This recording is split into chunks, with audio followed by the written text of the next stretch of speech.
आज यहाँ पर एक नई सीरीज की शुरुआत हो रही है जिसका नाम है द स्टोरी। और मजे की बात यह है कि जो मेरी मीट सीरीज आई थी उसमें जो हमारे पहले गेस्ट थे यानी कि अमन धतरवाल, वही हमारे आज पहले गेस्ट हैं द स्टोरी में। इसमें हम क्या करने वाले हैं कि बचपन से लेकर के आज तक जो भी आपने किया, जो भी आपकी कहानी है, कुछ है उसमें से बातें जो हो सकता है कुछ लोगों को पता होगी, कुछ को नहीं पता होगी, बट आज हम पूरा डिटेल में समझने वाले हैं कि अमन दत्तरवाल जिसको भी आज लोग जानते हैं, उसकी शुरुआत कहाँ से हुई थी, क्या किया, कैसे किया, क्या क्या चैलेंजेस आए, क्या अप्स एंड डाउन्स आए। सर बचपन में मेरा जो जन्म हुआ था वो राजस्थान के अंदर हुआ था। उसके बाद से जो मुझे याद है, मेरा सबसे पहला स्कूल जैन भारती करके था सर। ये आपका इधर है सर, नजफगढ़ और जहांगीरपुरी के पास एक इलाका है, उधर जैन भारती करके एक स्कूल है। और आपका बैकग्राउंड कैसा था, यानी आपके फादर क्या करते थे, वो जॉब करते थे, बिजनेस करते थे? Father government job. Government job बताना चाहेंगे कौन से डिपार्टमेंट में थे? सर मेरे पापा ने पहले तो टीचर लगे थे राजस्थान के अंदर, जूनियर जो टीचर होते हैं। उसके बाद वो थोड़े मिड लेवल के टीचर लगे सरकारी में, फिर वो सीनियर टीचर लगे। तो 3-4 साल तो उन्होंने पढ़ाया था, तब मैं पैदा नहीं हुआ था। फिर उनका सर राजस्थान का जो बेल्ट की जॉब होती है सर, उसके अंदर सिलेक्शन हुआ था सब इंस्पेक्टर में। फिर उनका दिल्ली के अंदर भी सिमिलर पोजीशन पे सिलेक्शन हुआ था। तो फिर वो फैमिली को लेके इधर दिल्ली शिफ्ट हो गए। और mother? Mother house maker. Okay.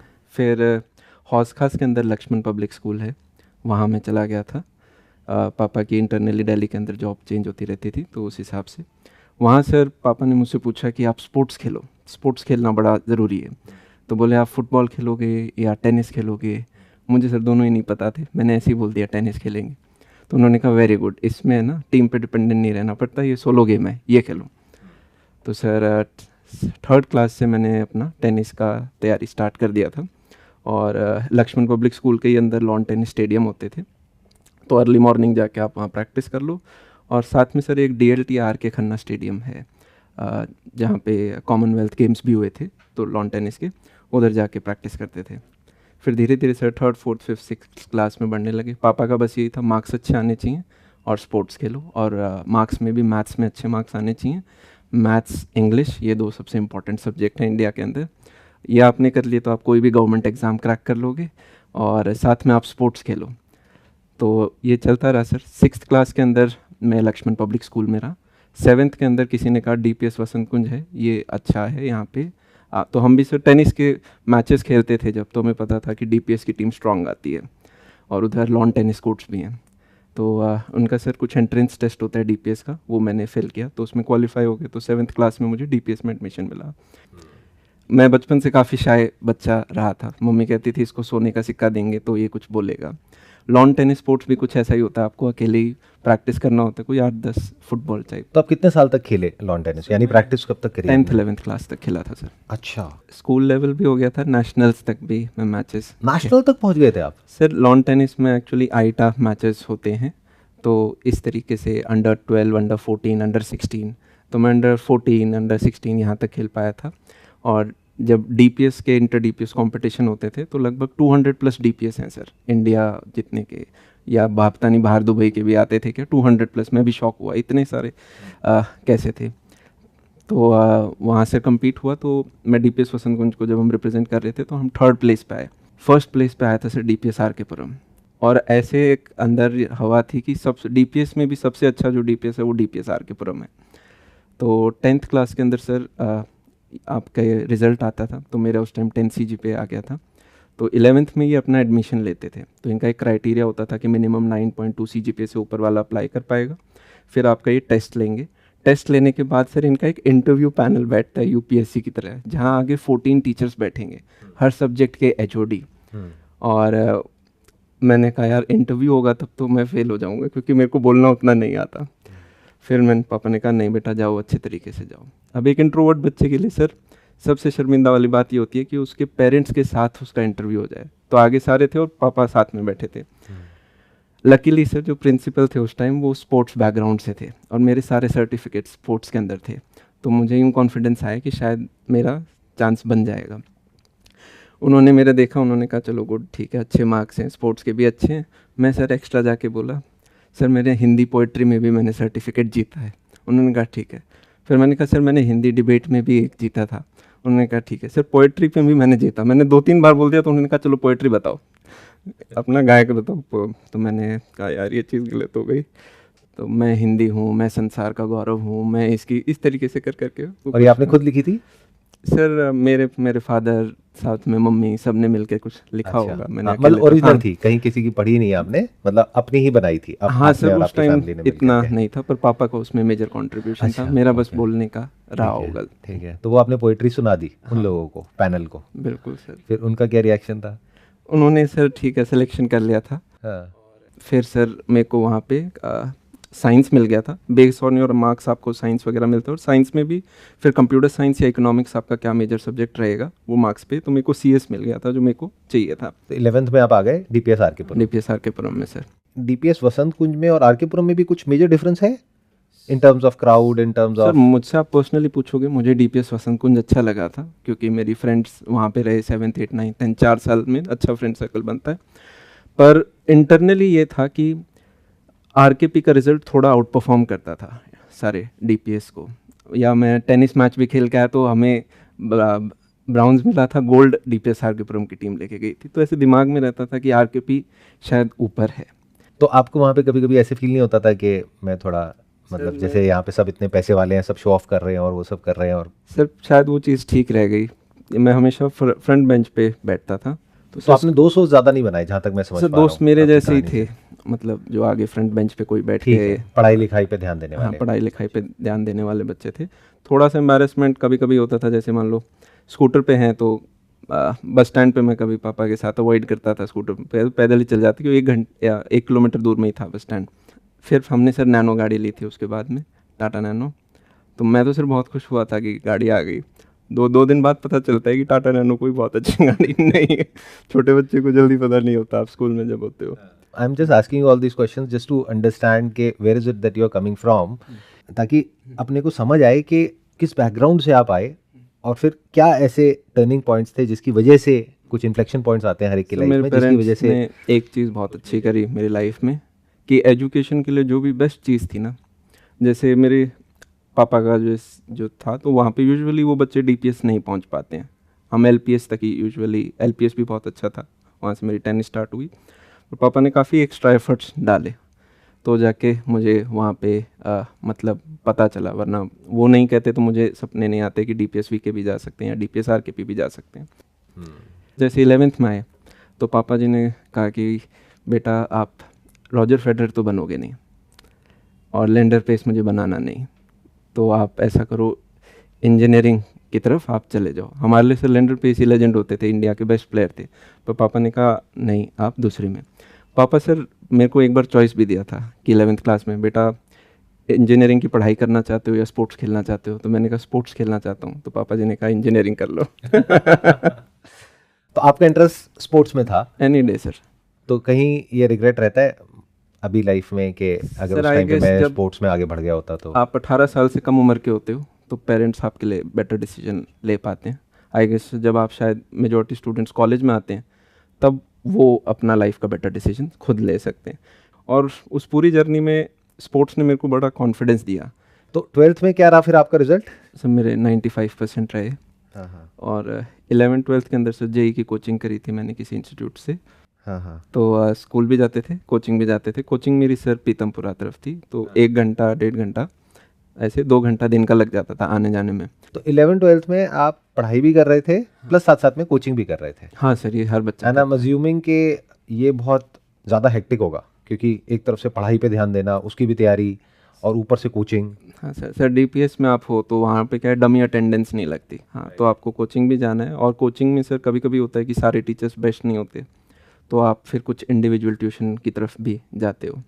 तो मुझे याद है जैसे मैं मैथ्स के अंदर, जेई की मैथ्स काफ़ी डिफ़िकल्ट है, या फिज़िक्स भी है, तो आपके डाउट्स काफ़ी सारे आते हैं, तो पीतमपुरा काफ़ी दूर पड़ जाता था, तो कुछ टीचर घर पे आके मेरा 1 घंटे का डाउट सेशन होता था वीकली, कि आप सब्जेक्ट वाइज टीचर से। But why Pitampura from south Delhi?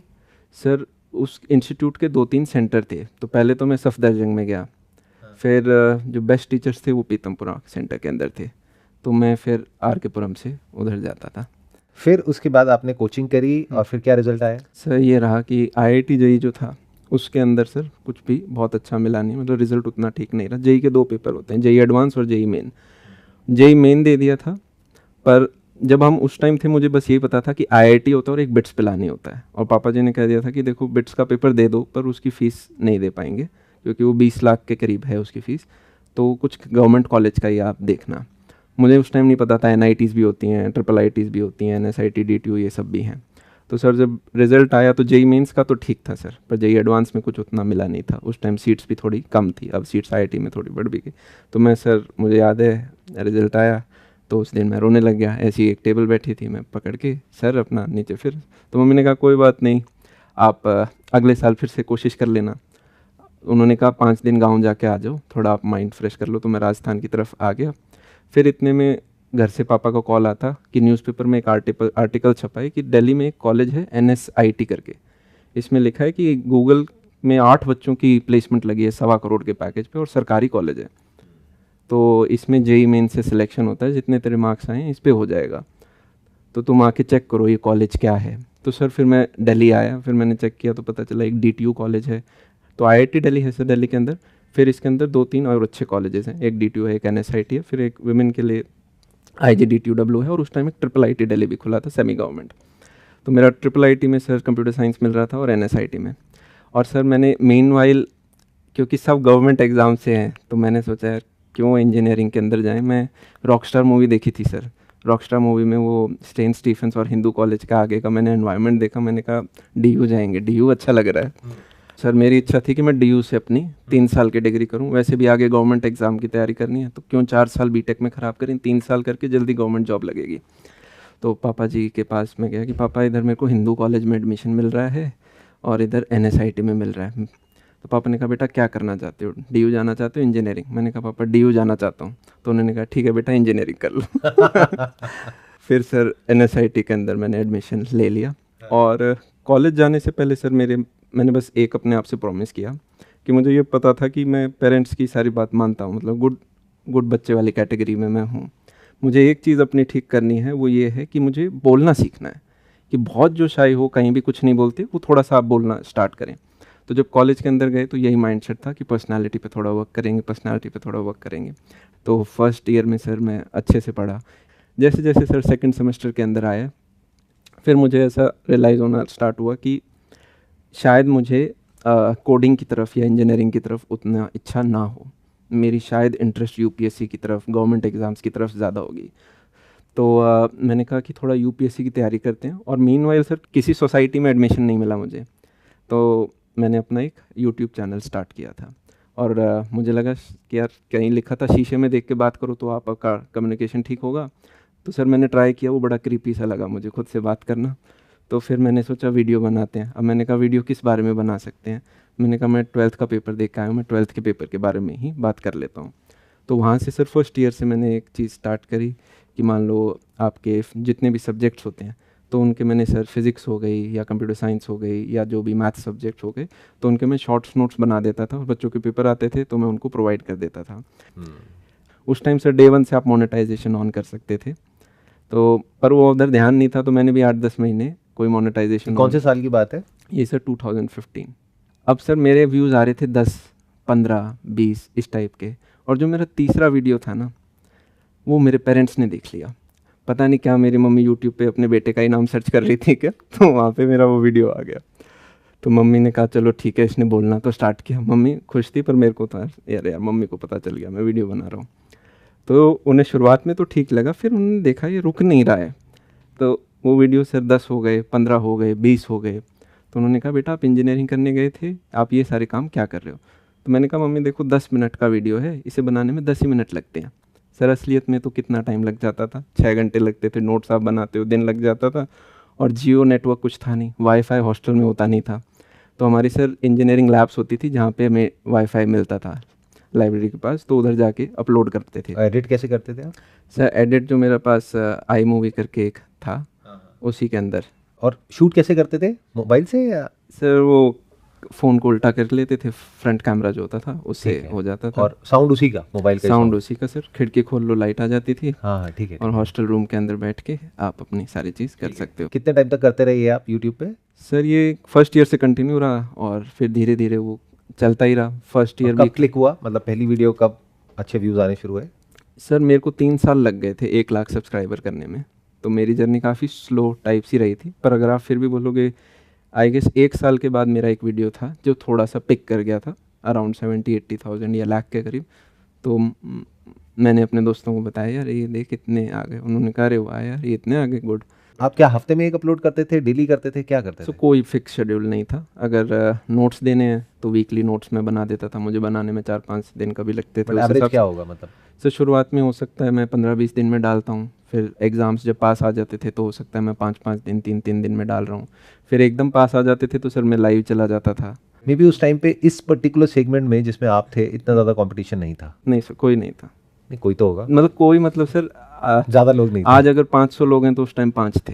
तो उनमें से एक आप थे। मैं सर यूएस क्रिएटर्स को चेक करता था, तो मैं उनको देखता था कि ये क्या क्या कर रहे हैं, तो मुझे लगता था यार ये चीज़ इंडिया में क्यों नहीं हो सकती। तो बस एक वहाँ से मुझे एक आइडिया आया कि इस चीज़ को करके देखते हैं। पर सर ये मेरी प्रायोरिटी लोएस्ट थी फर्स्ट और सेकंड ईयर के अंदर। मैं जब बैठा होता था कभी सोचता था कुछ नहीं, फिर सोचता हॉस्टल में ही तो बैठे हैं, कर देते हैं, इसमें कितना मेरे को टाइम लगेगा, तो वो कर दिया। तो यहाँ पे मेरा एक क्वेश्चन है कि ये जो आपको सक्सेस मिली यूट्यूब में, उसके साथ में बहुत कुछ जुड़ा हुआ है आगे की आपकी जो कहानी है। तो क्या ये लक था कि आप उस टाइम पे सही जगह पर थे? यानी उस टाइम पे आप ये सब कर रहे थे, अगर आज भी कोई इस तरीके से करता है तो उसके सक्सेसफुल होने के चांसेस बहुत कम है। ये आप भी जानते हो, मैं भी बिल्कुल जानता हूँ। सर, बिल्कुल। लेकिन उस टाइम पे आपने किया जब बहुत कम लोग थे, और उसके बाद में कुछ साल बाद ये जियो आने वाला था, जब वो एक्चुअल में बिल्कुल फटा सब कुछ। बिल्कुल। तो आप सही टाइम पे सही जगह पर थे, वाज दैट लक, या फिर आपने इंटरनेशनली, जैसे कि अभी आपने कहा कि मैंने कुछ यूट्यूबर्स को देखा, कुछ लोगों को देखा इंटरनेशनली क्या हो रहा है क्या नहीं हो रहा है, और वो देखा और कहीं ना कहीं माइंड में ये बैठ गया कि यार मुझे भी कुछ ऐसा करना है, कुछ बड़ा करना है? Sir I guess both her part. और मैंने काफ़ी सारे यूएस के, मैं जब क्रिएटर्स को चेक करता था तो मुझे लगता था कि इंडिया में क्या कर सकते हैं। तो फिर मुझे ये पता था कि अपनी स्ट्रेंथ्स पे वर्क करना चाहिए। तो पढ़ाई हमने कर रखी है या लॉन टेनिस खेल रखा है। लॉन टेनिस तो अब कंटिन्यू नहीं है, तो पढ़ाई है जो कर सकते हैं। तो फिर वो चीज़ पकड़ी और उस तरफ करना स्टार्ट किया। फिर साथ में सर एकदम इंस्टेंट फीडबैक मिल रहा था। उस टाइम ज़्यादा लोग थे नहीं, तो जो भी कुछ मैं नोट्स दे रहा था, तो कोई नोट्स इतने सर वेबसाइट्स पे भी अवेलेबल नहीं थे, या मैं कोई चीज़ बताता था, प्रैक्टिकल लैब बना के उनको लिख के दे देता था, तो उनको वो चीज़ बड़ी फेवर करती थी। तो वो कहते थे अरे वाह वेरी गुड, थैंक यू भैया। बट मजे की बात यह है कि आप खुद फर्स्ट ईयर में थे और वो फर्स्ट ईयर के बच्चे ही नहीं आपके सर, नोट्स पढ़ रहे थे। वो 11th-12th के थे। अच्छा, वो 11th जेई के नोट्स। तो आपके जो पुराने नोट्स थे वो आप शेयर कर रहे थे हाँ सर, यूट्यूब पे? पुराने नोट्स हो गए, नए में बना देता था। हाँ। एनसीईआरटी के मोस्ट इंपॉर्टेंट क्वेश्चन सेलेक्ट करके दे देता था। मैथ्स के अंदर इतने सारे हैं तो आर डी शर्मा के इंपॉर्टेंट क्वेश्चन सेलेक्ट कर दिए, पीवाईक्यूज छांट के दे दिए, Got it, उनके got it. सॉल्यूशंस दे दिए। फिर कह दिया कि कल आ जाना 3 बजे पेपर लेंगे, फिर ये इसके आंसर शीट्स हैं, कंपेयर कर लेना। सर जो उस टाइम दिमाग में आ रहा था, कोई स्ट्रक्चर नहीं था। तो आप एक तरीके से फ्री ट्यूशन पढ़ा रहे थे काइंड ऑफ, हाँ, यूट्यूब पे? कह सकते हो सर। तो ये आपका, आपने बताया अभी थोड़ी देर पहले कि 1 लाख सब्सक्राइबर्स टच कर गए थे ये 1 साल में, राइट? नहीं सर, 3 साल में। 3 साल में? 3 साल 3 साल तक आप ये सब करते रहे? हाँ 3 साल मतलब आपने 2015 में शुरू किया, इफ आई एम नॉट हाँ। Wrong, right? तो 2018 में आपके 1 लाख सब्सक्राइबर टच यस कर गए। सर। तो सर जब सेकंड थर्ड ईयर के अंदर आए तो मैंने एक कोडिंग की भी मैंने क्लासेस ज्वाइन करी थी। मैं था सर, मेरा एक और दोस्त था आनंद। आनंद भी एक इंटरेस्टिंग कैरेक्टर है सर, ये भी गवर्नमेंट एग्ज़ाम की आगे तैयारी करता है और इसका आगे मैं बताऊंगा रिजल्ट क्या रहा आगे। तो मैं आनंद गए सर, कोडिंग की क्लासेस ले रहे हैं। 1 महीना हो गया सर, फिर 1 महीने बाद मैं और वो दोनों एक दूसरे को देख रहे हैं कि यार यहाँ बात नहीं बन रही, जीटीबी नगर चलते हैं, मुखर्जी नगर चलते हैं, यूपीएससी की तैयारी करेंगे, वही हमारे लिए मेन चीज़ है। उधर गए सर हम टीचरों के पास और हमने कहा हम NSIT नहीं, हम IIT दिल्ली के स्टूडेंट्स हैं। तो IIT दिल्ली मतलब पक्का क्लियर करेंगे, और हम सर थर्ड ईयर स्टूडेंट्स हैं, अगले 2 साल इसी के ऊपर लगाएंगे, आप बस ये बताओ पढ़ना क्या है। तो सारे टीचर सर बैठा के हमें बता रहे कि 6 से 12th की ये कर लो, यहाँ पे लक्ष्मीकांत कर लो, ये शंकर आयस के नोट्स कर लो, ये फलाना चीज़ कर लो, इधर स्पेक्ट्रम पढ़ लो मॉडर्न के लिए, इसके एंशंट के लिए ये किताबें कर लो NCERT की। तो वो सारे हम टिप्स वहाँ से लेकर आए। और सर घर में बैठ के हम अपना पढ़ने लग गए। पिताजी को मैंने बता दिया कि पापा यूपीएससी करना है। पापा तो चाहते ही ये थे, पापा तो कहते इंजीनियरिंग तो बैकअप ऑप्शन था, करना तो यही है। खुश हो गए हाँ वो तो घर वाले। हाँ, पर मम्मी कह रही थी नहीं नहीं बेटा जॉब करनी है, जॉब लेनी है, कॉलेज गए तो जॉब लेनी है। तो सेकंड ईयर में सारी चीज़ पैरेलल चल रही है, किसी पे इंजीनियरिंग हाँ, भी, सारी यूट्यूब बोर्ड्स, भी, और ऊपर से यूपीएससी की हाँ, तैयारी सारी भी। बोर्ड्स तो तैयारी क्या फॉर्मली आपने कोई इंस्टीट्यूट ज्वाइन कर लिया था या क्या किया? सर ऑप्शनल सब्जेक्ट के लिए मैंने एक इंस्टीट्यूट PSIR के लिए, बहुत अच्छी मैम है, सब जानते हैं उन्हें, शुभ्रा मैम है, मुझे बहुत अच्छे लगे तो मैंने उनसे अपना क्लासेस स्टार्ट कर दिया था। सर अब मैं जब यूट्यूब के कुछ वीडियोस बनाते थे तो हॉस्टल में सर क्या है, दोस्तों को पता चल जाए कि वीडियो अंदर रिकॉर्ड हो रहा है तो वो आपकी मस्ती लेना स्टार्ट कर देंगे। तो वो ऐसे गेट पे जोर से फट फट फट फट फट अपन रिकॉर्ड कर रहा है। मैंने धीरे धीरे समझ में आ गया यार यहाँ बात नहीं बनेगी, हमें बाहर जाना पड़ेगा, कोई कहीं और स्टूडियो बनाना पड़ेगा। तो मैं सेकंड ईयर में पापा के पास जाता हूँ कि अब ये तो बोल नहीं सकता कि मुझे अपना स्टूडियो बनाना है, पापा मारेंगे। तो मैंने पापा को कहा पापा यूपीएससी की तैयारी करनी है और इसके लिए मैं और आनंद सोच रहे हैं कि साथ में बैठ के पढ़ें, हॉस्टल में पढ़ाई नहीं हो पा रही इतनी। तो पापा ने कहा बेटा जो पढ़ने वाले बच्चे होते हैं ना उनकी कहीं भी पढ़ाई हो जाती है। तो पापा ने मना कर दिया। करीबन महीने भर मैंने उनको मनाया, फिर जाके उन्होंने कॉलेज के जस्ट पास में एक रूम था तो वहाँ पे जाके वो पेमेंट जाके उन्होंने कर दी। मेरा रूम वूम सब सेट कर दिया मम्मी ने आके। फिर पूछा आनंद कहाँ है, मैंने कहा पापा वो शाम तक आ रहा है। शाम को मैं पापा को कॉल करता हूँ कि पापा जी आनंद ने तो डिच कर दिया, वो तो नहीं आ रहा, क्योंकि आनंद को आना भी नहीं था सर, मेरे को तो अपना स्टूडियो चाहिए था। तो पापा ने 1-8 घंटा सुनाया, तुम नालायक, तुम्हारे दोस्त नालायक, ये क्या मतलब हुआ, अगर करना ही नहीं था। तो पापा सर उस रूम के अंदर इंडिया का मैप, वर्ल्ड का मैप, ग्लोब सब लगा के गए थे। धीरे धीरे उनको मैंने अपने स्टूडियो से अकॉस्टिक फॉर्म से चेंज कर दिया और फिर रेगुलर कंटेंट बनाना शुरू कर दिया। हाँ अब आपकी फ्रीक्वेंसी बढ़ गई होगी वीडियोस की? सर अभी थर्ड ईयर तक पहुंचने तक एक स्विच और आता है। थर्ड ईयर में सर हमारे कॉलेज में इंटर्नशिप स्टार्ट हो जाती हैं। और सर बेस्ट कंपनीज आ रही हैं, गोल्डमैन सैक्स आ रही है और वो कह रही है 80,000 की पर मंथ स्टाइपेंड लो। माइक्रोसॉफ्ट आ रही है, वो भी कह रही है 80,000 की स्टाइपेंड लो। और मैं कह रहा हूँ मेरे बैचमेट्स की सर अच्छी, मैंने कहा इनको 80,000 कौन दे रहा है। तो सर पहली बार दिल में धक धक हुआ कि कहीं पीछे तो नहीं रह गए, कहीं गलत चीज़ तो नहीं ले ली है। तो थर्ड ईयर के अंदर सर मेरा पहली बार जब सिल्वर प्ले बटन आया तो थोड़ा सा यूँ आया कि यार ये तो कई दिनों बाद एक ट्रॉफ़ी टाइप मिली है, क्या इसकी तरफ ध्यान और हम लगाएं अपना। और सर मेरे भाई जो था उसके स्कूल में लोग जानते थे, 11th-12th के स्टूडेंट्स, तो वो कहता था भैया मेरे दोस्त आपको जानते हैं, वो भी डीपीएस आर के पुरम में। हाँ वो भी डीपीएस आर के पुरम में। तो कहा कि ये सब जानते हैं आप, है ना, इस चीज़ को आगे बढ़ाओ। मैं पापा से जाके बात करी थी कि क्या मैं इस चीज़ को कर लूँ, तो पापा जी ने कहा नहीं इस चीज़ को नहीं करनी। कई बार यही रहा। मम्मी भी बीच में थी, फिर मैंने मम्मी का यूट्यूब चैनल खुलवा दिया। मैंने कहा काले हाथ करा देता हूँ, मेरे को कैसे पकड़ेंगे। क्या बात कर रहे हो, मतलब 2018 में आपने अपनी मदर का यूट्यूब चैनल शुरू करवा दिया? मैंने कहा कुकिंग के किस वीडियो, चीज़ का? कुकिंग के। थर्ड ईयर के अंदर सर फिर मेरे को दिखने लग गया कि अगर इंटर्नशिप नहीं ले रहा, और मैंने एक माइंडसेट बना लिया था कि प्लेसमेंट में भी नहीं जाना है, कि प्लेसमेंट के लिए अप्लाई नहीं करेंगे। तो सोचा कि अब इसमें और क्या कर सकते हैं। यूपीएससी सर अभी भी प्रायोरिटी बना हुआ था, उसके लिए अभी भी साथ में पूरा पढ़े जा रहे थे। मीनवाइल सर फिर 4th ईयर आता है। 4th ईयर के अंदर आते ही पहली कंपनी फिर से माइक्रोसॉफ्ट, 40 लाख का पैकेज मेरे बैच से।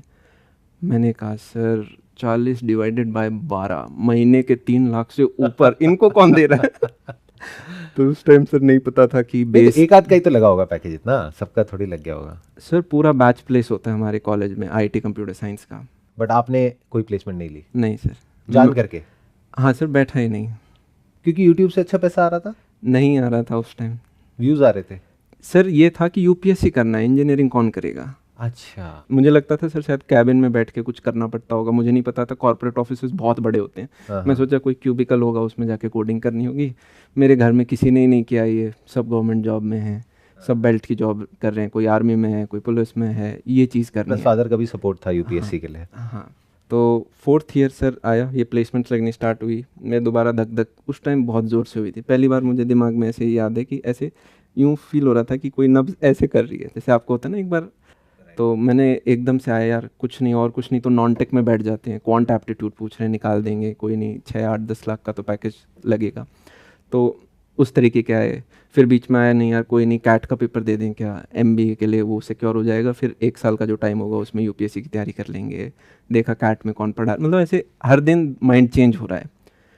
तो 4th ईयर के अंदर सर मैंने एक दिन अपने पापा को कॉल किया कि पापा जी 3 चीज़ें हो गई हैं, एक तो यूपीएससी हो गया है, एक इंजीनियरिंग है, इसमें प्लेसमेंट चल रही है, एक मैं थोड़ा खुद का भी काम कर रहा हूँ, और इंजीनियरिंग में प्लेसमेंट चाहिए तो आपको अच्छा कॉलेज में भी ठीक करना पड़ता है, अपनी सीजीपीए मेंटेन करके रखो। तो ये 3-4 चीज़ें बैलेंस नहीं हो पा रही है मेरे से, तो क्या मैं प्लेसमेंट्स छोड़ दूँ?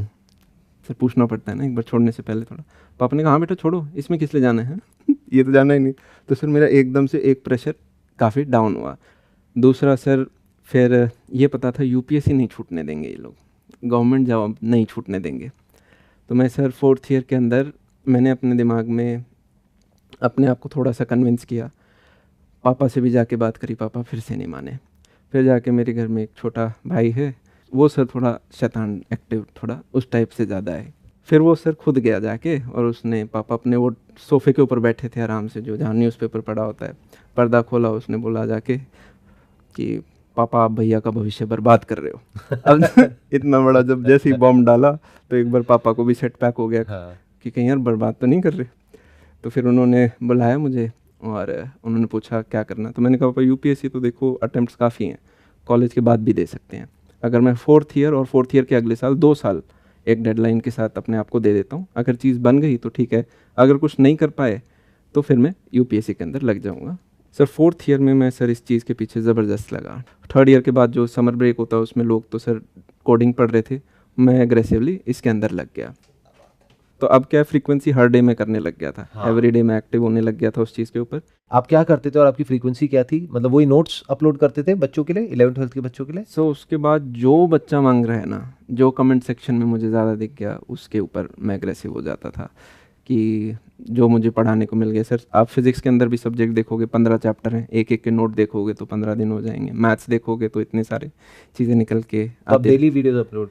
हाँ सर, लगभग समर ब्रेक में 2-2.5 महीने मेरे शायद 60-70 वीडियो गए होंगे। फिर जैसे ही कॉलेज खुला फिर तो कॉलेज के साथ शायद 2-3 वीडियोस पर वीक की फ्रीक्वेंसी हो गई। और तब तक आपके सब्सक्राइबर्स भी 1 मिलियन क्रॉस कर चुके थे?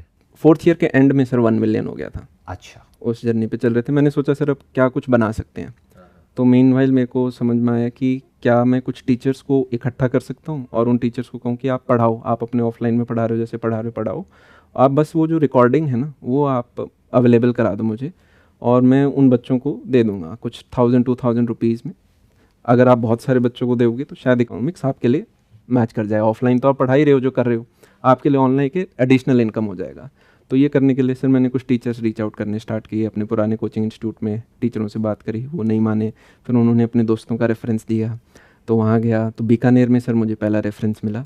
बीकानेर में जाके उन्होंने 3 टीचर थे, IITian बैकग्राउंड था सारा सबका, तो उनको मैंने पिच किया, उन्हें वो चीज़ समझ में आई, उन्होंने कहा चलो स्टूडियो बनाना स्टार्ट करो। तो मैं इधर चांदनी चौक आता था सर, उधर कैमरा मिलते हैं और सारी चीज़, तो ट्रेन से वापस आए, कैमरा वैमरा लेके गए, अकॉस्टिक फॉर्म का ऑर्डर प्लेस किया, उधर गए, उधर कारपेंटर लिया और उनके स्टूडियोज़ वगैरह। उधर मतलब बीकानेर? बीकानेर में उनकी कोचिंग थी सर। ठीक है। तो उधर वो चीज़ सेटअप करी। अब सर है क्या कि मेरा उस टाइम वज़न आज से 20 किलो कम था, तो आप और पतला इमेजिन, दाढ़ी और कम थी, एज यंग थी, तो उनका पहले 10-15 दिन तो कॉन्फिडेंस आया, फिर वो शेक होने लग गए। 4th ईयर स्टूडेंट पे आप बेट नहीं कर पाते, आपको लगता है यार कॉलेज NSIT है, ये प्लेसमेंट ले लेगा जाके, ये पता नहीं खुद आगे कंटिन्यू करेंगे नहीं करेंगे, क्योंकि कॉलेज स्टूडेंट कभी भी 6 महीने में अपनी डायरेक्शन बदल लेता है। तो उनका ट्रस्ट कहीं ना कहीं शेक हुआ। उन्होंने बीच में ये भी कहा कि अमन हम इसको फंड करना चाहेंगे, आप में 50 लाख इन्वेस्ट करेंगे। मेरे को सपना सा लगा, मैंने कहा क्या 50 लाख ऐसे इसमें इन्वेस्ट, पर उन्होंने कहा आप इसका कुछ एग्रीमेंट बना के लेकर आओ। जब मैं दिल्ली पहुंचा, वापस कॉल किया तो फिर मेरे कॉल पिक नहीं हुए, तो मुझे पहली बार लगा कि अरे यार चीज़ मतलब नहीं बन पाई। तो मैं मतलब वो बड़ी छोटी सी चीज़ है। आज करना क्या चाह रहे थे बेसिकली? वो वीडियोस रिकॉर्ड करके अपने यूट्यूब पे अपलोड करते चैनल पे, एक अलग अलग चैनल आपने बना मैंने लिया था? सर ये था कि 3 टीचर आओ, आप उसको पढ़ाओ, आपको यूट्यूब पे पढ़ाना है आप यूट्यूब पे पढ़ाओ, और आप एक उसका चाहो तो 1000-2000 का एक पेड बैच बना दो। आप अच्छे टीचर हो, IIT बैकग्राउंड है आपका, 20-20 साल से आप पढ़ा रहे हो। कई सारे बच्चे हैं सर जो पटना के अंदर होते हैं, बिहार में स्पेशली, यूपी के अंदर, इन सारे बच्चों को कोटा और सिक्कर जाना पड़ता है, अब झुंझुनू भी आ गया उसके अंदर। तो ये यहाँ जाते हैं, 3 लाख कोचिंग के लगते हैं, 3 लाख आपके रहने के लगते हैं, 5-6 लाख का एक खर्चा हो जाता है। तो इस बच्चे को अगर 2000 में अपने घर में बैठे बैठे फ्री इंटरनेट पे चीज़ें मिल जाएं तो इसके लिए चीज़ बेनिफिशियल हो सकती है। और 2000 JEE की जैसे पेपर के लिए बड़ा एक छोटा अमाउंट होता है।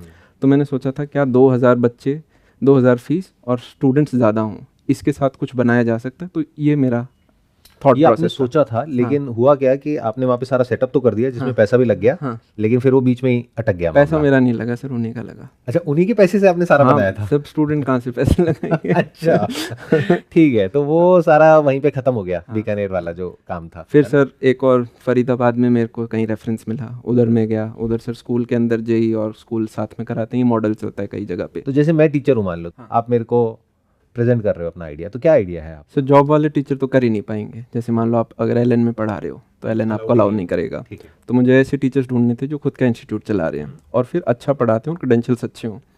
ये सर जब मैंने टीचर्स ढूंढे तो मुझे कुछ वहाँ पे रेफरेंस मिले। फिर मैं जाके उनका एक क्लास अटेंड करता था। टीचर को कॉन्फिडेंस ये नहीं होता था कहीं हम ऑनलाइन जाएं और हमारा नाम ख़राब हो जाए, बच्चा पसंद ना करे।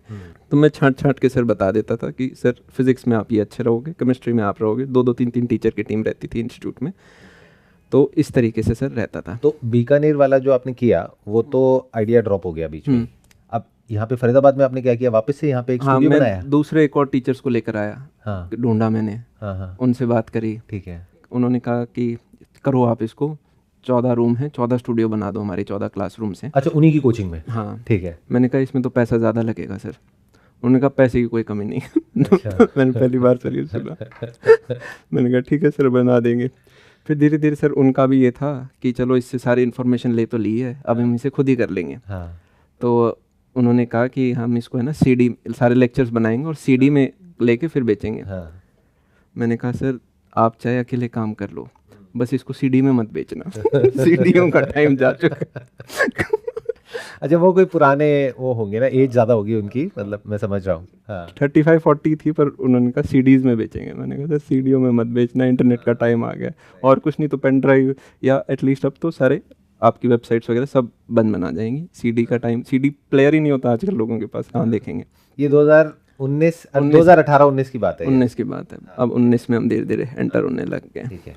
ये सब चीज़ें रही। फिर 1-2 और मैंने टीचर्स को रीच आउट किया, वहाँ भी सर बातें नहीं बनी। तो शायद मेरा एज फैक्टर था कि मेरी एज यंग थी तो ट्रस्ट नहीं आ पाता था या क्या था, क्योंकि उस टाइम तक सर अब बच्चा 4 लाख 5 लाख बच्चा मेरे साथ जुड़ चुका है 4th ईयर तक। ठीक है, वो मिलियन की तरफ अब हम जा रहे हैं 4th ईयर के एंड तक, पर फिर भी टीचर्स का ट्रस्ट नहीं आ पा रहा था समहाउ। और आप टीचर्स को अपने साथ जोड़ना क्यों चाह रहे थे? आप खुद भी तो पढ़ा सकते थे। सर मेरा ये था कि मैं अकेला क्या क्या मतलब पढ़ा लूँगा। हाँ, ये बात और आप जब यंग होते हो तो आपको थोड़ा डर भी होता है कि क्या मैं स्टार्ट कर दूं पढ़ाना। बाकी लोग तो हैं उनके, वो अच्छा क्या पता पढ़ाते हो, आईआईटी का टैग है, वो शायद बेहतर पढ़ाए। तो जब आप इन लोगों को अप्रोच कर रहे थे उस टाइम पे आपके यूट्यूब चैनल पे कितने सब्सक्राइबर्स थे आपके? सर कहीं 4-5 लाख 6 लाख के बीच में होंगे। तो वहाँ भी बात नहीं बनी, फरीदाबाद भी? फिर उसके बाद? सर फिर कुछ नहीं, मैंने अपना काम जो था वो अपने हिसाब से मैं करता रहा, जो मैं कर सकता था अपने पर्सनल कैपेसिटी में। अब ये सब जो आप कर रहे थे बीकानेर में, फरीदाबाद में, अभी भी यूपीएससी की तैयारी चल रही थी या वो छोड़ दिया? अब वो सर बैक सीट आ चुकी थी। अब एक ही गोल था और उस एक गोल के ऊपर 2 साल तक मैक्स एनर्जी लगानी थी। होता यूट्यूब? सर ये नहीं था यूट्यूब या उसके थ्रू या उसके प्लस माइनस। मैंने सर एक वीडियो बना था, किसी फॉरेन क्रिएटर ने बनाया था, how to become a millionaire at the age of 26। BMW sir साथ में खड़ी थी। मैंने क्लिक किया, सर 6.5 फीट का अंग्रेज़ था। वो कुछ बताया, ये तो याद नहीं क्या था, पर मैंने बस ऐसे ही दिमाग में ख्याल आ गया, यार 26 की एज में मिलियनेयर, 22 की उम्र में कितना कूल लगेगा कोई 22 की उम्र में बन जाए तो सर मेरे पास वाइट बोर्ड तो होता ही था। तो मैं ऐसे ही चिक के कुछ बनाने लग गया। क्या मैं किसी किताब का ऑथर बन जाऊँ, क्या मैं कुछ टीचर्स को जोड़ के कुछ कर लूँ, क्या मैं खुद कुछ वहाँ पे पढ़ा लूँ, क्या कुछ एफिलिएट के अंदर कुछ हो सकता है, क्या मैं किसी इंस्टीट्यूट को ज्वाइन करूँ। अच्छा, तो गोल यूट्यूब नहीं था, गोल था कि मिलियनेयर बनना है बेसिकली 22 साल की उम्र में। सर आप ऐसे बोलोगे कि कौन बच्चा अच्छा नहीं करना चाहता, तो हर कोई मिलियनेयर बनना चाहता है। पर आप ये पूछोगे कि क्या मेरे को लगता था मैं बन जाऊँगा, तो उसका आंसर है नो। अच्छा। क्योंकि मिलियनेयर सर मैंने कैलकुलेट किया, उसका नंबर होता है 7 CR, और 7 CR आपको कमाना है तो आपको करने पड़ेंगे 10 CR, क्योंकि टैक्स कट जाएगा 30%। तो वो मेरे मैथ्स में मेरे को 40 लाख मतलब आपकी एज कितनी थी सर उस टाइम? 21 हो गई होगी। तो आपका था कि 22 साल की उम्र में कितना कूल लगेगा अगर मैं मिलियनेयर बन गया तो आपका डीप विद इन जो ड्रीम था वो ये था कि 1 साल के अंदर अंदर सर ऐसी थॉट आया 8-10 करोड़ रुपए अगर आ जाए तो मजा आ जाएगा। सर जैसे आप एक वीडियो देख लेते हो, मान लो अभी हमारा कोई वीडियो देख लो, किसी के दिमाग में थॉट आ जाए, बस अब वो थॉट आपको पता है, अब आगे वो जब ट्रू हो जाए तो आप मैच करते हो, यार एक बार थॉट भी आया था, ऐसा नहीं था कि रोज सुबह उठ के उसका मन नहीं, बट मन आपने हाँ, बोर्ड पे भी बनाया उसको, हाँ सिर्फ थॉट सर, नहीं था वो, हाँ आपने बोर्ड पे हाँ प्रॉपर सर, ड्रॉ किया, जो अभी आप ये मैनिफेस्टेशन सर की बात कर लर्निंग रहे है हो। कि जो करना चाहते हो उसको लिखना। ये लाइफ में मैंने 3 बार किया सर, और तीनों बार मैंने चीज़ें लिखी। फिर उसके बाद क्या प्लान? सर उसके बाद 4th ईयर में लगभग पूरे बैच की ऑलमोस्ट प्लेसमेंट लग चुकी है, और मेरे टीचर्स वगैरह भी हैं, वो कह रहे हैं कि अमन क्या सोच रहे हो आगे, क्या करने की आगे कर रहे हो। मीनवाइल सर मैं सोचा चलो जो कर रहे हैं अपना काम करते रहते हैं, 2 साल में बना तो ठीक है, नहीं बना तो अपना यूपीएससी तो हम कर ही लेंगे। इसी दौरान सर इंडिया के अंदर क्या आता है, वीसी बूम आता है, वेंचर कैपिटलिस्ट आते हैं एक बूम के साथ, और बायजूस, अनअकैडमी, इस तरीके के कई सारे स्टार्टअप्स एग्रेसिवली बढ़ते हैं। ऐसे लगता है जैसे एआई वेव 2019 में अगर आती और इंडिया में कुछ स्टार्टअप्स होते और वो किस तरीके से बूम करते। 300 टाइम्स वैल्यूएशन, रेवेन्यू का मल्टीपल आपको स्पेशली मिलता है। बायजूस उस टाइम पे तो बहुत ज़्यादा। हाँ जी सर, वहाँ पे सर मैं रोमन सैनी जो थे उनकी मेरे को स्टोरी पता थी, वो अनअकैडमी से थे, कि इन्होंने यूपीएससी भी क्रैक किया है, एम्स भी क्रैक किया यंग एज में, 2-3 इन्होंने फिर एंटरप्रेन्योर भी बन गए। तो मैं सोचता था यार कैसे एक आदमी 3 काम कर पा रहा है। तो मेरी बड़ी इच्छा थी कभी मैं इनसे मिल पाऊँ। एक दिन इनका सामने से सर मैसेज आ गया कि अमन आओ बैंगलोर आओ। तो मैं सर बैंगलोर गया। इन्होंने कहा अमन तुम पढ़ाना चाहोगे हमारे साथ? मैंने कहा नहीं सर, काम अभी नहीं कर पाऊँगा, अभी मैं खुद ही एक्सप्लोर कर रहा हूँ कि क्या मैं कर सकता हूँ। फिर सर 2-4 महीने और हो गए, फिर आगे से एक और मैसेज आया था कि इस चीज़ को करके देखते हैं, आप आओ हमारे साथ जुड़ो। उस चीज़ के ऊपर सर वर्क किया, कुछ एग्रीमेंट वगैरह भी भेजा मैंने, का एग्रीमेंट पापा को मैंने आगे भेजा, पापा इस तरीके से। वो एग्रीमेंट सर थोड़ा हार्ड था, तो लगभग 1 महीने के बाद पापा ने उस चीज़ को ड्रॉप करा दिया कि इसमें नहीं जाना। तो सेकंड टाइम ड्रॉप हुआ वो। फिर सर मेरे को यूँ लगा कि यार मुझे टीचिंग के अंदर जाना है, आई नीड टीचिंग एक्सपीरियंस। तो या तो मुझे ऑफलाइन कहीं पे पढ़ाना होगा या ऑनलाइन, और मेरा जो काम है तो मैं ऑनलाइन किसी के साथ अफिलिएट होकर एक बार देखता हूँ। तो मैंने थर्ड टाइम फिर कहा कि चलो इस चीज़ को करके देखते हैं। सर मैंने वहाँ से फिर फिज़िक्स पढ़ाना स्टार्ट किया, JEE advance and JEE mains के लिए, आईआईटी के लिए। और मेरी क्लासेस होती थी शाम को। सर पता नहीं क्या हुआ उस प्लेटफॉर्म पे, 1 महीना हुआ, 2 महीना हुआ, 3 महीना, चौथा, 5वें 6ठे महीने तक मेजॉरिटी बच्चा सर मेरे से वहाँ पे पढ़ रहा था। वो शायद कनेक्ट कर गया था, हम सेम एज ग्रुप के थे या क्या चीज़ें थी।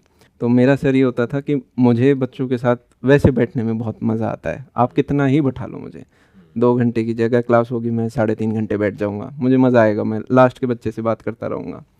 इस बहाने सर मैं 120 कॉलेजेस में बाद में खैर सेमिनार्स भी देने गया हूँ, कोई पेड नहीं होता, पर ये पता होता है 4 घंटे बैठ के कॉलेज स्टूडेंट से बातें करेंगे। तो वो मेरा बहुत अच्छा पास टाइम है। तो वहाँ सर क्लासेस लेते थे 6 मंथ्स के अंदर, वहाँ पे एक रैंकिंग बननी स्टार्ट हो जाती है। तो मेरी सभी टीचर्स में रैंकिंग मतलब 1 पे आ गई। मेरे लिए एक्सेप्टेबल नहीं था वो, कि मैं सबसे यंग एज में हूँ, और आप एक बार प्लेटफॉर्म के ऊपर आ गए, फिर आपके पास ऑप्शन है, आप किसी भी टीचर से पढ़ सकते हो। फिर भी वो बच्चा समहाउ मेरे पास आ रहा था फिज़िक्स के अंदर। 1 साल लगभग कंप्लीट हो गया था, और उस 1 साल के अंदर मतलब मुझे, आप उस चीज़ को सर 6 महीने साल करते हो, साल के एंड तक ये हो रहा था, आप मैं क्रैश भी निकाल रहा हूँ उसमें, 2-2 महीने में दोबारा सिलेबस करा रहा हूँ, यूट्यूब पे भी कर रहे हैं।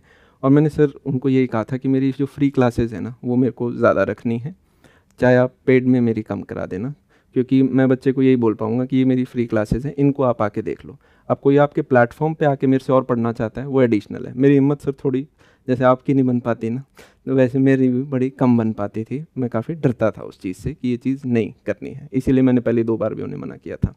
फिर सर सेकंड ईयर आता है, तो सेकंड ईयर में उन्होंने कहा हम आपके साथ कंटिन्यू करना चाहेंगे। उस टाइम सर मुझे नहीं पता था कि मैं उनके लिए कैसा परफॉर्म कर रहा हूँ, मुझे ये पता था कि बच्चा मेरे से पढ़ रहा है, तो शायद वो एक अच्छा क्राइटेरिया होना चाहिए। तो सेकंड ईयर में उन्होंने कहा अमन आप आओ, आप आगे कंटिन्यू करो। तो मैंने कहा ठीक है सर मैं करता हूँ।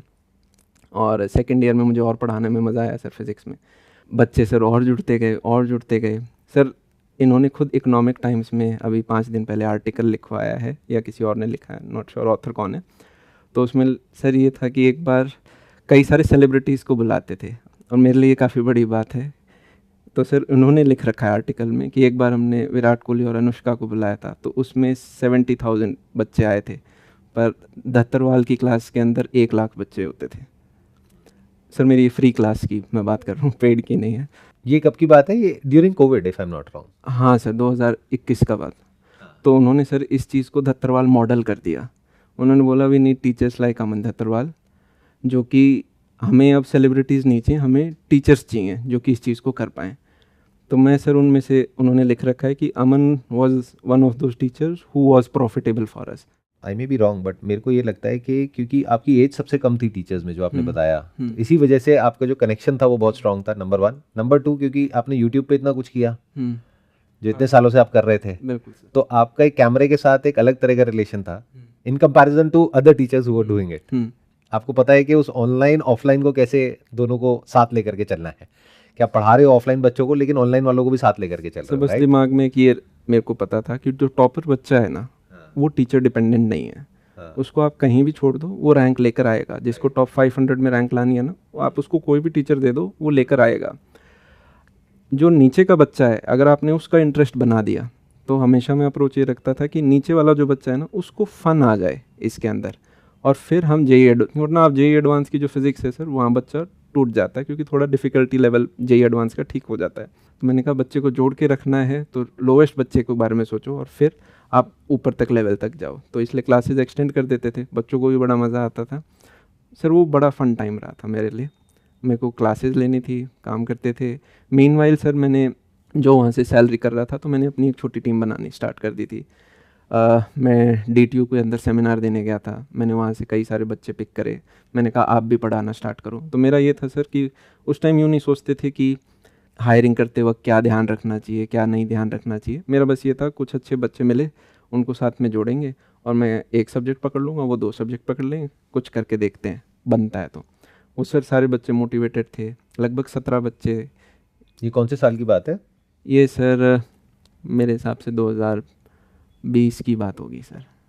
तो आपने ये साथ साथ में कर रहे थे आप? हाँ मतलब उस प्लेटफॉर्म के लिए भी कर रहे थे, प्लस साथ साथ में आपने अपनी टीम भी बनानी शुरू कर दी। हाँ सर, मैंने और कहा, अपनी इस टीम से आप क्या कर रहे थे अपने यूट्यूब चैनल पे? हाँ मैंने कहा कि आप बेस्ट कंटेंट बनाओ जो आप बना सकते हो, और पढ़ाओ। तो सर 15-17 बच्चे थे। वो समर ब्रेक में तो रह गए, फिर धीरे धीरे क्या उनमें से 3 गए, 4 गए, 5 गए, धीरे धीरे सर सारे जो बच्चे थे वो कॉलेज के बच्चे की जैसी प्लेसमेंट आती है वो वापस उधर ध्यान हो जाता है। और मैं सर कोई बहुत बड़े लेवल पे चीज़ें कर नहीं रहा था। तो मतलब मेरे जो ऑफिस था, या आप बोल सकते हो रूम्स थे, उन्हीं के अंदर कर रहे थे। तो धीरे धीरे कई जो थे, वो 1-2 सर जो थे आखिर तक टिके थे। सर मैं इनके लिए, मतलब मुझे जो आर्टिकल से पता चला, अब इन्होंने पब्लिश कर दिया। पहले मैं, आप कभी भी देखोगे तो मैंने कभी भी ये चीज़ें बताई नहीं है, पर 10 दिन पहले किसी फाउंडर ने मेरे को भेजा कि they are speaking good things about you. मैंने आर्टिकल देखा, यार कुछ भी नॉन कॉन्फिडेंशियल नहीं छोड़ा, सब कुछ तो बता दिया। तो मैंने कहा चलो अब शायद मैं भी बात कर सकते होंगे इस बारे में।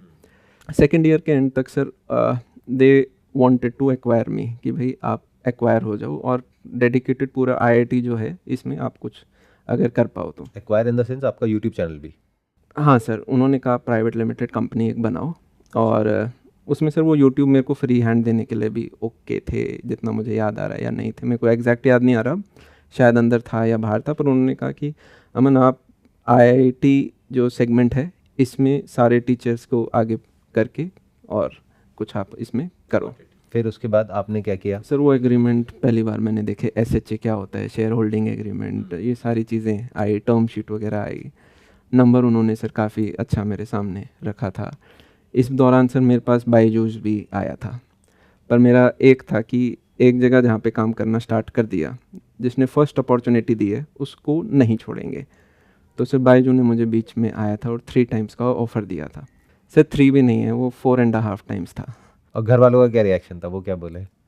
सर उन्होंने कहा बेटा तुम्हारे ऊपर है, देख लो किस हिसाब से क्या करना चाहते हो।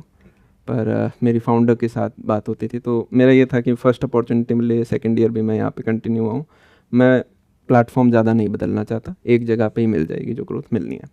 सेकंड ईयर के एंड में सर उन्होंने ये भी कह दिया कि हम आपको एक्वायर करना चाहते हैं। पर सर हर कंपनी में लॉयर्स भी होते हैं, लॉयर्स अपना एक एग्रीमेंट बनाते हैं। वो एग्रीमेंट सर इतना अजीब टाइट सा था कि पापा उसको देख के फिर से घबरा गए। तो आपको 2 जगह से ऑफर आ गए, एक जगह से X अमाउंट का, एक जगह से 4.5x। सर एक्स तो था जो मान लो कुछ भी जो पढ़ा रहे थे, एक्विजिशन था कि हम आपको टोटली एक्वायर करना चाहते हैं। इन्होंने सर एक अमाउंट मुझे बताया था, वो काफ़ी लुक्रेटिव अमाउंट था, और उन्होंने कहा मन आप आके जुड़ जाओ हमारे साथ। और तब एज क्या थी आपकी? सर मैं 22 साल का था, 21 में 22 साल। वही जो आपने लिखा था मिलेनियर। तो आई एम श्योर ये जो ऑफर होगा मिलेनियर से तो ऊपर ही होगा, मल्टी मिलियन में होगा। सर डेका मिलियन से ऊपर था डेका मिलियन मतलब जिनको नहीं पता उनको बता देते हैं। सर। $10 मिलियन से ऊपर का कुछ था। पर वो सर ऐसे ही होते हैं उसमें कि मतलब उसमें आप मत जाओ, मतलब कि इस तरीके से मिलेगा वैसे मिलेगा, कुछ इन्होंने बनाया था, मुझे भी मिला था सर। वो पूरा स्ट्रक्चर होता है। हाँ, I एक understand। दो प्लेयर्स और को भी मिला था मेरे टाइम में ही साथ में। हम दोनों ने सर उस टाइम फिर सोचा कि मैंने पापा से भी डिस्कशन किया था। तो सर हुआ क्या, मैं अच्छे टर्म्स पे था, मैं आगे नॉर्मल पढ़ा भी लेता, मुझे एक्वायर करने की ज़रूरत नहीं थी, क्योंकि मेरी एक ही कंडीशन थी, मुझे अपने फ्री आवर्स पेड से ज़्यादा रखने हैं, जिससे कि जो बच्चा नहीं कर सकता वो भी मेरे से चाहे तो फ्री में पढ़ ले। तो मेरी एक ही कंडीशन थी, इस पर मैं कितना भी काम कर सकता था अगले 2 साल 3 साल, मुझे इशू नहीं था, क्योंकि मेरा ये था मैं यहाँ से जो अर्न करूँगा इसके बेसिस पे मैं अपने कुछ टीचर्स हायर करके यूट्यूब पे मैं आगे और पढ़ा सकता हूँ। तो गोल ये था कि क्या यूट्यूब पे हम और कंटेंट अवेलेबल करा सकते हैं, और मीनवाइल मेरे को एक जगह से अर्निंग लेनी पड़ रही है तो मुझे बच्चे से फ़ीस चार्ज नहीं करनी पड़ रही। वो मेरे लिए सर सबसे बड़ा रिलीफ था कि कोई ऐसा मॉडल जहाँ मेरे को बच्चे को डायरेक्ट चार्ज नहीं करना पड़ रहा, और मेरे खर्चे भी सारे जो हैं वो चल पा रहे हैं। तो वो मेरे मेंटल में काफ़ी अच्छा। बट मुझे ये नहीं समझ आया कि एक प्लेटफॉर्म पे आप फ्री में कैसे पढ़ा सकते हो, क्योंकि उनकी ऐप में तो पढ़ने के लिए पैसे देने पड़ेंगे ना। क्या आप ये कह रहे हो कि उसके साथ में जुड़ करके आप यूट्यूब पे अपलोड करते थे वीडियोस, या कैसे फ्री सर में कैसे इनके 2 पढ़ाओगे? प्लेटफॉर्म थे, एक पेड था एक फ्री था। तो आप फ्री पे ज़्यादा चाहते थे कि आपका कंटेंट फ्री पे ज़्यादा हाँ, जाए। ये एक ही कंडीशन थी सर मेरी। क्या उसके पीछे रीज़न ये था कि आपकी रीच बढ़े, क्योंकि फ्री पे रीच ज़्यादा होती है नहीं सर, कंपैरेटिवली वो पेड मेरा से? बच्चा मुझे कहता कि आप से मुझे पढ़ना है, मैं खुद कुछ अपना सेल कर नहीं रहा हूँ, उनकी फ़ीस बहुत ज़्यादा थी, तो मेरे को ये रखना था कि बच्चा यूँ ना कह दे कि आप तो एकदम से क्या हो गए। तो मैंने कहा मेरा कंटेंट फ्री भी अवेलेबल रहेगा, अब जो प्लेटफॉर्म पे आके पढ़ना चाहता है उसके पास ऑप्शन है, वो 10 और टीचर से भी पढ़ सकता है। फिजिक्स के ही सर 10 से ज़्यादा टीचर होंगे, चाहे मुझसे पढ़ लो, इस तरीके से तो मॉडल। दोनों ऑप्शंस हो गए बेसिकली बच्चों हाँ, के लिए, कि अगर फ्री में पढ़ना है तो यहाँ पे ये कंटेंट अवेलेबल है, और अगर पेड में पढ़ना है तो ये कंटेंट है। मेजॉरिटी आप क्या कह रहे हो, फ्री के थे? सर आप मानो 97% बच्चे मतलब फ्री पढ़े होंगे। हाँ 97% बच्चे वहां पर उस प्लेटफॉर्म पर, यानी उनकी ऐप पर आपसे फ्री में पढ़ रहे थे। हाँ तो अल्टीमेटली तो आपको जा नहीं रहे थे, हाँ राइट? हाँ हाँ, ठीक है। फिर आपने ये ऑफर, जहां तक मैं समझ पा रहा हूँ, आपने मना कर दिया हाँ सर, वो चीज़ आगे नहीं हो because pi. Of the agreement, क्योंकि वो एग्रीमेंट ऐसा था।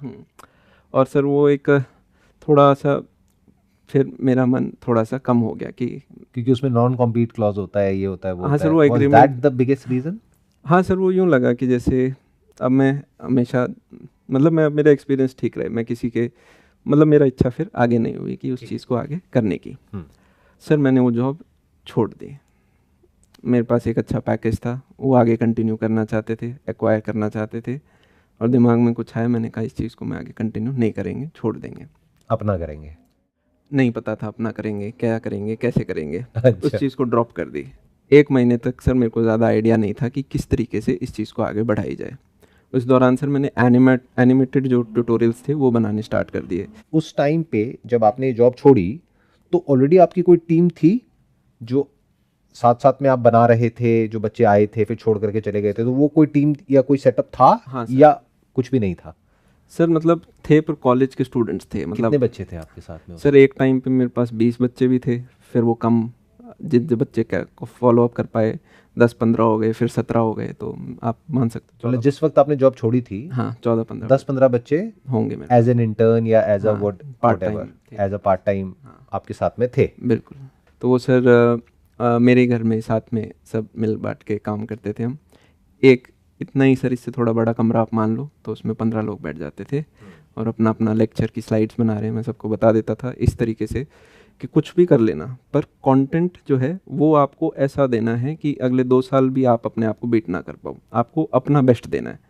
तो सर ये कर रहे थे, तो मैंने सोचा एनिमेटेड लेक्चर्स करते हैं, जो चीज़ बायजू कर रहा है, जो 1 लाख में चीज़ जा रही है, क्या हम इस चीज़ को यूट्यूब पे दे सकते हैं? तो सर एक एनिमेटर्स की टीम थी लगभग 15 लोगों की, उसको मैंने आउटसोर्स से कॉन्ट्रैक्ट पे जोड़ा।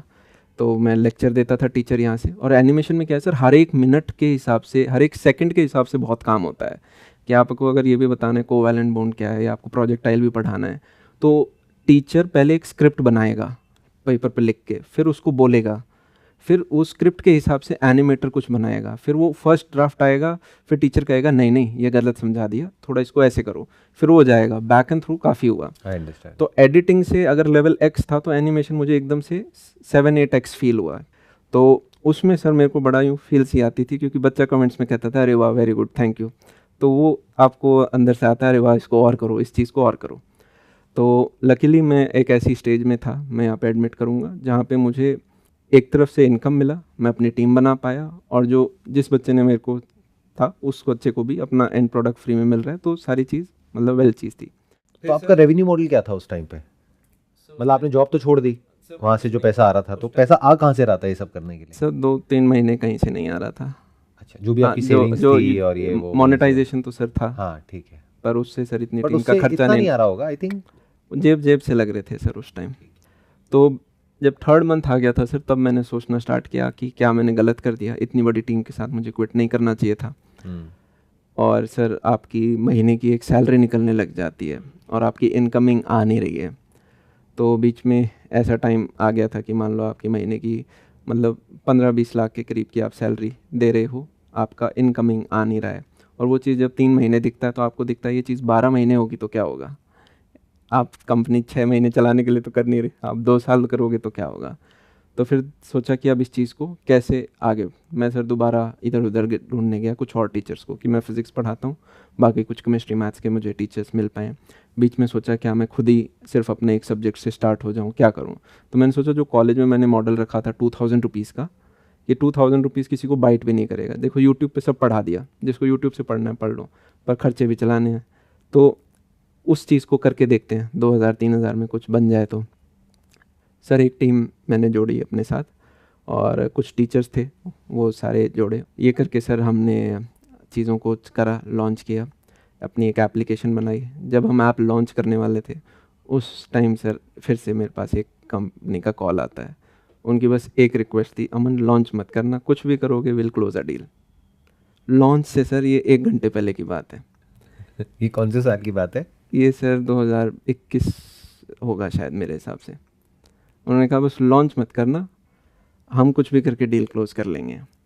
मैं सर टीम बना चुका हूँ, मैंने सारे टीचर्स को सपने दिखा दिए कि हम अच्छा करेंगे, अब आप बैक नहीं आ सकते। मैंने कहा सर पहले होती तो क्या पता सोच पाते, अब थोड़ा सा ट्रस्ट भी मेरा था कि मैं इस चीज़ को करते हैं। सर हमने लॉन्च किया, डे 1 पे सर 1 लाख बच्चों ने ऐप डाउनलोड किया। फिर हमने अपनी वेबसाइट सर लॉन्च करी थी, तो वेबसाइट पे भी पहले दिन में 1 लाख लोगों ने रजिस्टर किया। मेरे सर समझ में नहीं आया वो चीज़ें कि उस टाइम क्या है सर, ऐप नई चीज़, आज आप ऐप लॉन्च करो कि कोई नहीं आएगा देखने क्योंकि इतने ऐप हो गए थक गए, पर उस टाइम में ऐप को कूल माना जाता था, तो लोग एकदम से उस चीज़ पे आते थे। जो टीचर्स मैं लेकर आया था सर, बहुत अच्छे टीचर्स लेकर आया था। एक ही मेरे हमेशा से दिमाग में होता था, अमन कंटेंट पे कॉम्प्रोमाइज़ नहीं करना है, मतलब वो चीज़ बेस्ट रखनी है। टीचर अच्छे सर मैं लेकर आया, उस चीज़ को हमने करीबन साल भर अच्छे तरीके से करा। फिर सर एक मेरे को मैथ समझ में आई, अगर आपको जेई कैटेगरी में कुछ भी करना है ना, तो आपका मिनिमम 8 to 10 CR का एक्सपेंस है।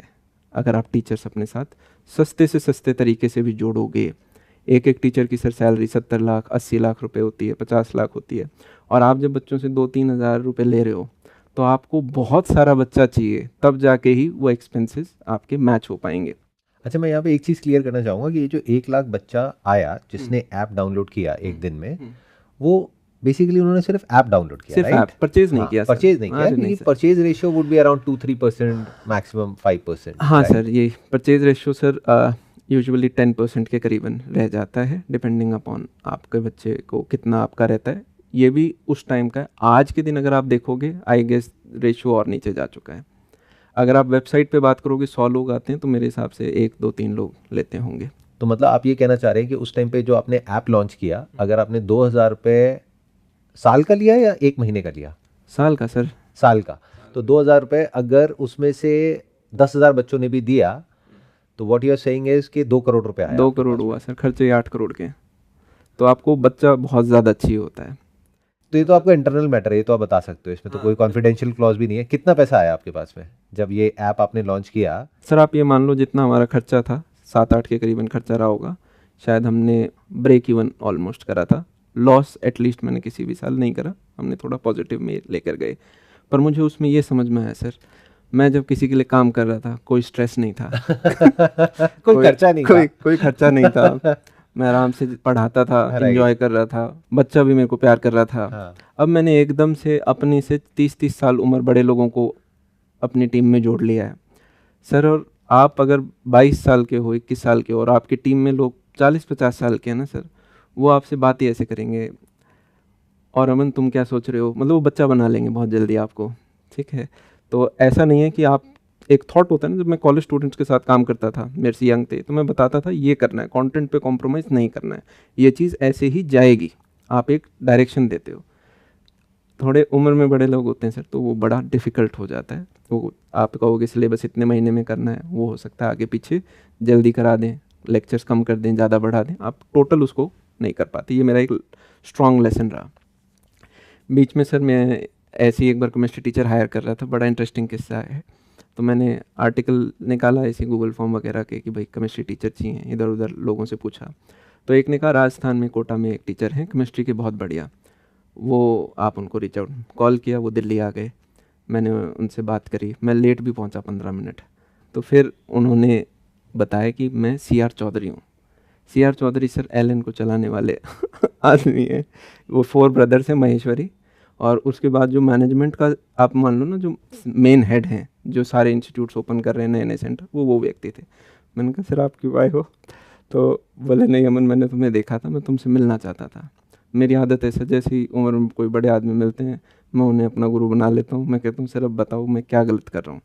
उन्होंने कहा कि अमन कभी भी अपने से बड़ी उम्र के लोग आप हायर मत करना। दूसरा उन्होंने मुझे और 9 करी 1 ना करी बताया उन्होंने, कि आपने 9 अच्छे काम करे और फिर एक दिन आपने कोई गलत काम कर दिया, आप गाड़ी चला रहे थे, कोई आपसे ना चाहते हुए भी टकरा गया, लोग आपको उस गाड़ी के एक्सीडेंट की वजह से जानेंगे, आपके पीछे के 9 काम सारे भुला दिए जाएंगे। तो हमेशा आप पैसा कमा सकते हो, पर रिस्पेक्ट आपको हर दिन कमानी पड़ेगी। रिस्पेक्ट के लिए आपको रोज़ एफर्ट करना पड़ेगा। फिर उन्होंने कहा कि अमन हमने IITians तब हायर करने स्टार्ट किए थे जब हमारे गेट के आगे लंबी लाइन लगती थी IITians की, उससे पहले हमने IITians हायर नहीं करे थे। तो आप अपनी टीम में किसी IITian को हायर मत करना। ये तब तक आप लेकिन कर चुके थे? मैं सर उम्र में बड़े IITians सारे सब कर चुके थे जो ना करने को कह रहे थे। हाँ, राइट सर। मेरे दिमाग फिर में आपने क्या किया उस मीटिंग के बाद में आकर के? कुछ सोचा इसके बारे सर में? बहुत सोचा मैंने, मैं आज तक भी सोचता हूँ कि कितनी अच्छी एडवाइस दी थी, काश मैं उसी दिन इम्प्लीमेंट कर देता। पर सर ठीक रहा, हमने उस तरीके से फर्स्ट ईयर भी हमने सर, जहाँ सारे एडटेक्स लॉस कर रहे थे, हमने बहुत अच्छा प्रोडक्ट बनाया। मैं कभी भी अपने कंटेंट के बारे में सोचता हूँ तो मुझे अंदर से पॉजिटिव फीलिंग आती है कि मैं इससे बेस्ट नहीं जा सकता था। तो अभी करंट बिजनेस मॉडल आपका क्या है और फ्यूचर में आप किस तरीके से देख रहे हैं अपने आप को इस एडटेक स्पेस में? फ्यूचर में सर पहली बात तो एजुकेशन जो है वो काफ़ी ज़्यादा कॉर्पोरेटाइज हो चुका है, अगर आप देखोगे, और कॉर्पोरेटाइज एजुकेशन नहीं चलता। मेरा मानना है कि जैसे पहले टाइम में सर बोलते थे मास्टर जी, गुरु जी, टीचर लेड आपके इंस्टीट्यूशंस होते थे कि जो टीचर है वो पढ़ाता है, बच्चे को टीचर समझ में आता है तो बच्चा टीचर पे ट्रस्ट करके आता है। वही मुझे हमेशा चीज़ समझ में आई। आप जितनी भी किताब पढ़ोगे वहाँ पे डेलीगेशन वगैरह वो सारी चीज़ सिखाई जाती हैं। बायजूस भी आया था सर, तो वहाँ पे कॉर्पोरेटाइज है, ऊपर एक मैनेजमेंट होगा IIM का, वो टीचर्स को मैनेज करेगा।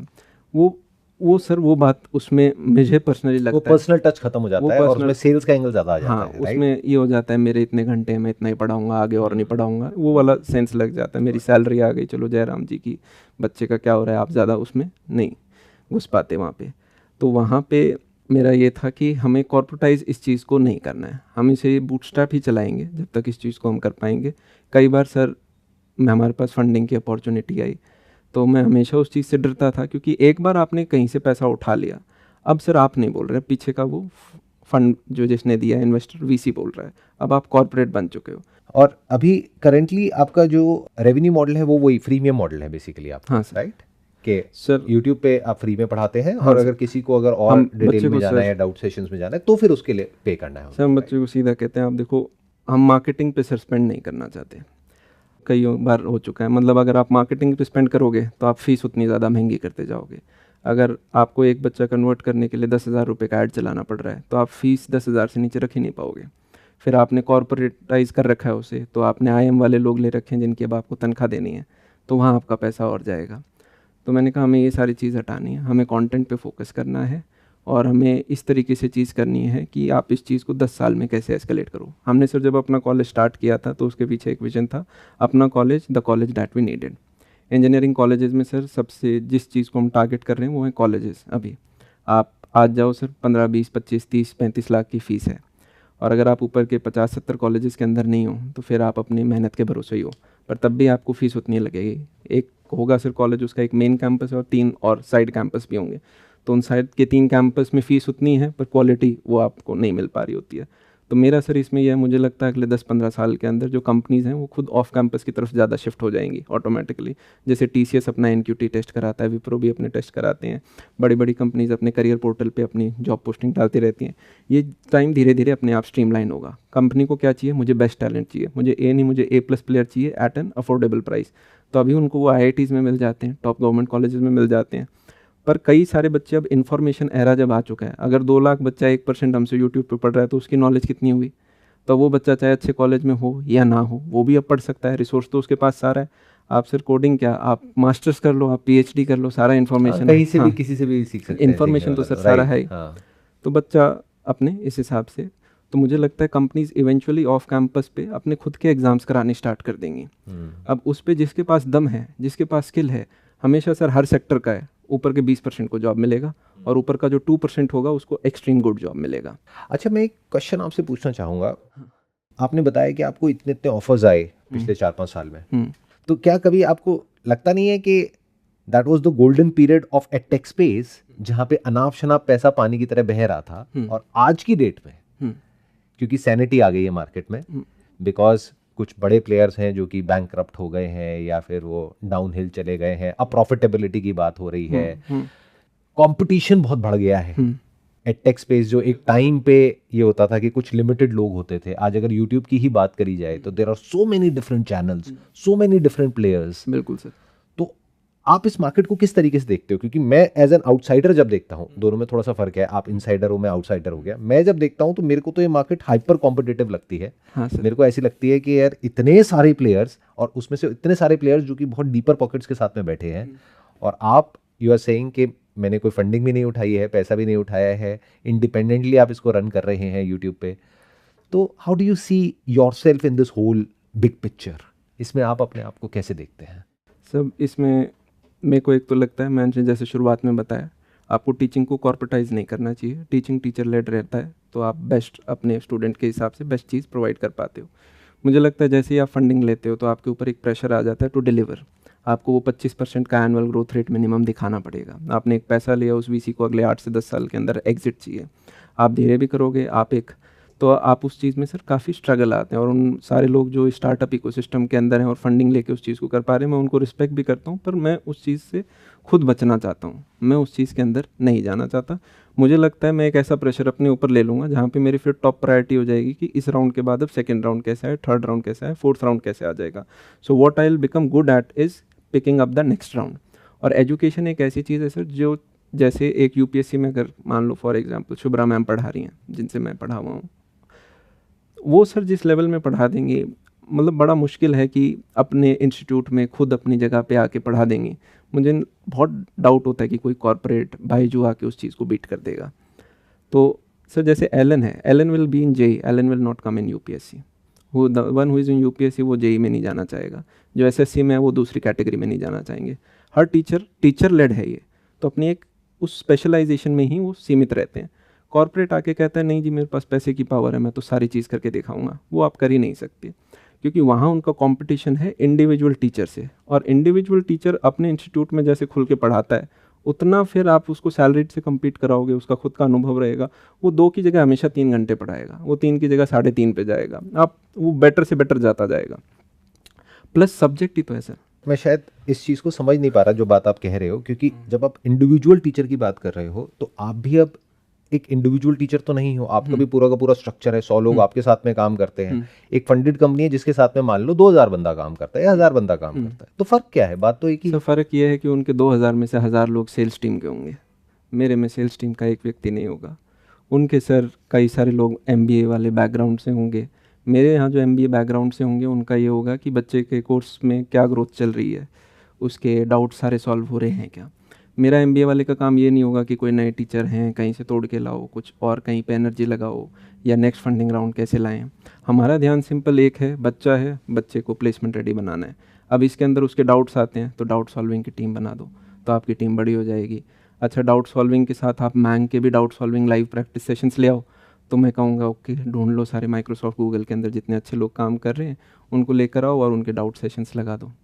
तो मैं टीचर चाहिए क्वांट रीजनिंग का, तो बेस्ट टीचर्स लेकर आओ, उनको लगा दो।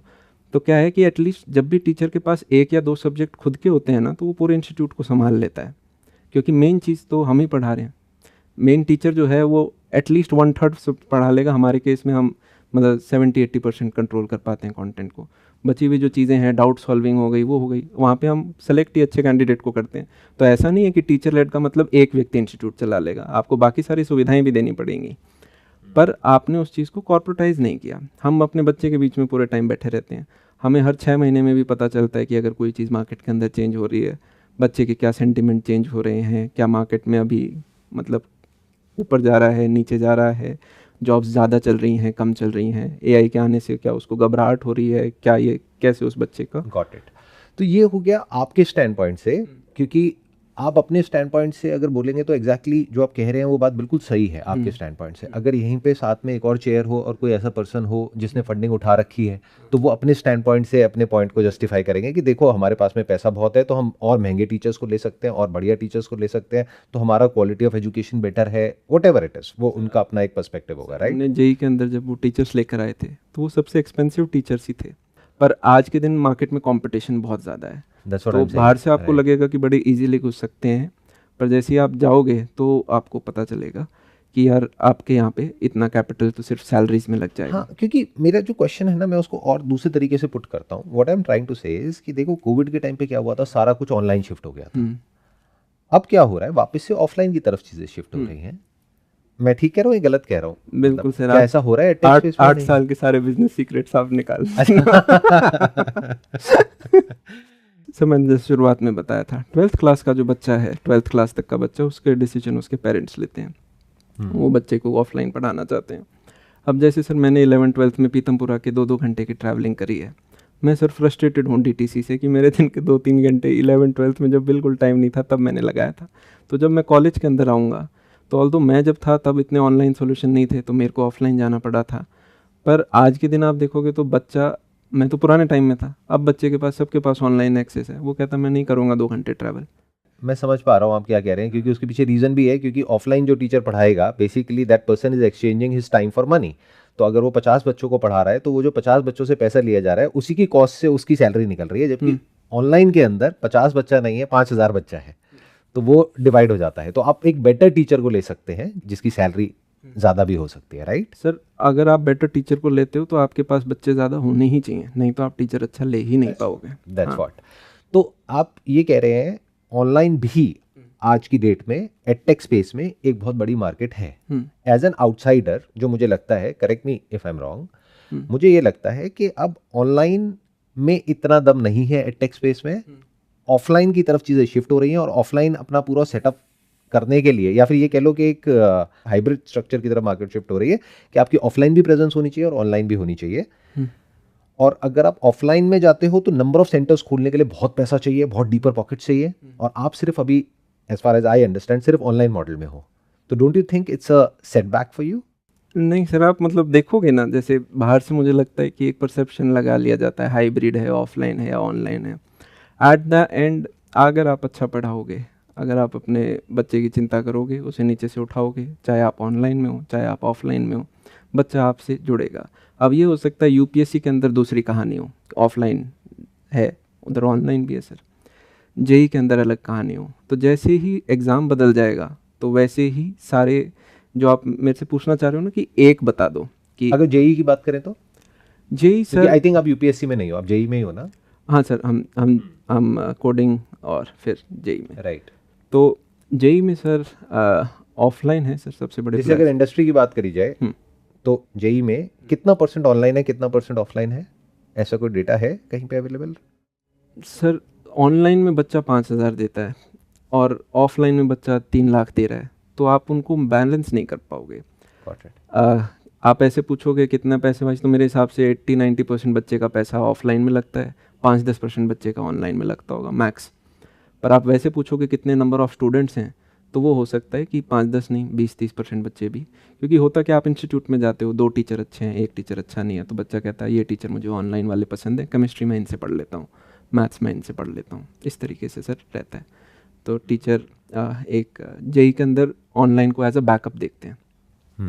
कई सारे सर बच्चे ऐसे भी हैं जो बैकअप नहीं मेन देखते हैं और अच्छा रिजल्ट ले आते हैं, पर उनके अंदर फिर डिसिप्लिन कमिटमेंट बहुत ज़बरदस्त होना और ऐसे चाहिए। भी होते होंगे बच्चे जो ऑफलाइन कहीं से कोचिंग ले रहे हैं बट किसी पर्टिकुलर सब्जेक्ट के लिए ऑनलाइन आपके पास आ रहे हैं, आपसे आकर के किसी पर्टिकुलर टीचर से पढ़ने के लिए वो ले रहे हैं बिल्कुल आपसे सर, कोचिंग, और राइट? सबसे बड़ा सेक्शन वो है जो दोनों जगह ले रहे हैं पर फिर भी नहीं पढ़ रहे हैं। ऑलरेडी ऑनलाइन बहुत सारे प्लेयर्स हो गए हैं, बच्चे ऑलरेडी वहां पे आ गए हैं, तो व्हाट्स नेक्स्ट? मतलब और अगला क्या बड़ा होने वाला है इस बिजनेस में, आपके बिजनेस में? मैं ये बताऊं अब आप क्या एक्स्ट्रा कर सकते हो। मुझे लगता है हर आपको 5-6 महीने में थोड़ी थोड़ी इम्प्रूवमेंट तो हर बिज़नेस जो सर्वाइव करता है वो करता ही जाता है। सर जब हमने अपनी कक्षा स्टार्ट किया था तो मुझे वहाँ से कुछ लेसन्स मिले। जब हमने अपना कॉलेज करा तो वो सारी गलतियाँ हमने करी ही नहीं सर, वो बहुत अच्छी हैं। अब मैं सर कुछ तीसरा करूँगा तो मुझे पता है कि अपना कॉलेज में मैंने क्या मिस्टेक करी, तो वहाँ पे मेरी स्पीड और ज़्यादा जाएगी। तो एक पर्टिकुलर वर्टिकल के अंदर आप बहुत ज़्यादा डेप्थ लेते हो किसी भी कैटेगरी के अंदर, चाहे वो कोई और वर्टिकल हो, मीडिया हो या कहीं भी हो। तो जैसे आप सर दोबारा कोई मीडिया फर्म बनाना चाहोगे तो आपको पता होगा पिछले 15 साल में मैंने क्या मिस्टेक्स करी, आपके लिए सुपर फास्ट है। तो आप पूछोगे आपका एज क्या है? आपका एज सर एक तो आपकी करेज है, एक आपका एक्सपीरियंस है, दूसरा ये है कि आप अपना जो भी बच्चा है उसके बारे में कितना सोचते हो, क्या आप अपने आप को बदलाव करते हो, आपका फीडबैक लूप कितना फास्ट है, आपकी गुडविल कैसी है आपकी मार्केट में? गुडविल कैसी है मार्केट के अंदर। सो गुडविल की बात करें, हमने सर यूट्यूब पे इतने बच्चे पढ़ाए। अब जब आप बूटस्ट्रैप होते हो तो एक चीज़ जो आपको नहीं पता होती वो ये कि सर पीआर कैसे वर्क करता है। तभी मैं सर पूरे पॉडकास्ट में डर रहा था कि क्योंकि सर होता क्या है, जितने भी सर बाकी फंडेड हैं या जो थर्ड फोर्थ प्लेयर भी हैं जिनके पास कहीं छोटी फंडिंग ले रखी है, सर आज के दिन बड़ा आसान है। जैसे कि पॉलिटिकल पार्टीज़ के फ़ैन पेजेस होते हैं ना, और वहाँ पे वो कुछ भी किसी को एकदम से हीरो से ज़ीरो बना देते हैं, पीछे एक म्यूज़िक लगता है।